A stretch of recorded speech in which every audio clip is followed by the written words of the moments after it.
contribution now.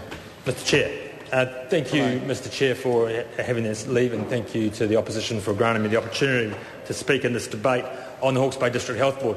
And it's a debate that I wanted to take today on the board, because over the last 3 years the Hawke's Bay DHB has made significant progress as a DHB, and I just want to acknowledge the Chair, Kevin Atkinson, and certainly the CEO there, Kevin Snee, and his Chief Operating Officer there, Warwick Freighter, who have done an exceptional job in turning this DHB around and lifting it off the bottom as being one of the not so good performing DHBs to coming up through the middle of the pack, and in some areas of the 6 KPIs actually performing at the top of its game. So, I just wanted to compliment the DHB and to make sure that they were aware that members from across the House were appreciative of the efforts that they've done in delivering better health care to the people of New Zealand, and in this case the people of Hawke's Bay.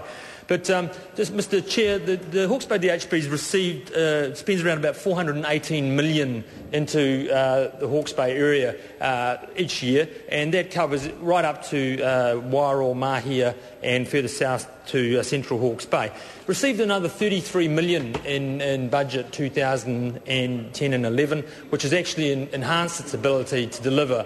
And in my own electorate of Napier, that additional funding has been significant, because just a few short years ago, in particular the Wellesley Road Health Centre was facing a difficult period. They got to the end of a 10-year lease, and that lease was coming up for renewal. It was at an extremely high cost, and so the DHB were faced with actually moving on from that lease. So what they did was renegotiate that and bring the lease cost back, and now we've got a secure health facility, integrated health facility there in Napier at a much lower rate, and there for another 10 years. And what is great news in particular is that the DHB, or the Ministry under the leadership of Tony Ryle, they're now investing in that centre. So what we're seeing is increased specialist appointments there, the investment of another $500,000 into new digital radiology equipment there, and rolling out new technology into that facility, which is absolutely fantastic news.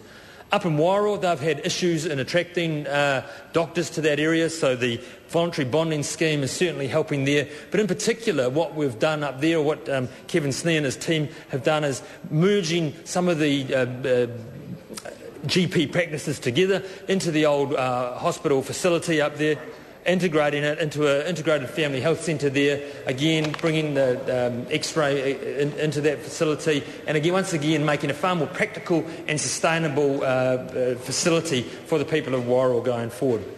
I wanted to finish my speech here by just touching on the work of the immunisation team, who are now recognised around New Zealand in the top, or as the top team around New Zealand in those 6 KPIs that Minister Ryle has given. Can I particularly acknowledge Margaret Dalton and the healthy population teams, all the primary care nurses. And this is an example of a woman and a team who have actually got the wider public health system together and made huge gains in immunisation of Hawke's Bay people, or particularly Hawke's Bay babies. And so what we've got there is a record of 92% of our under 2-year-olds being immunised, which is significantly up on what they've previously delivered there. So can I once again thank the House for the opportunity to speak on this. The Hawke's Bay DHB have made huge progress under good leadership from the board, strong leadership from Kevin Snee as the new CEO there,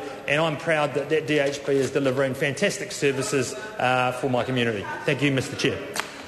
Because we've revisited the decision, I'll re-put the question.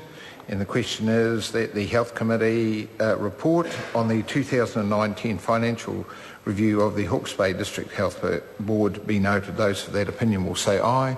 Contrary, no. The ayes have it.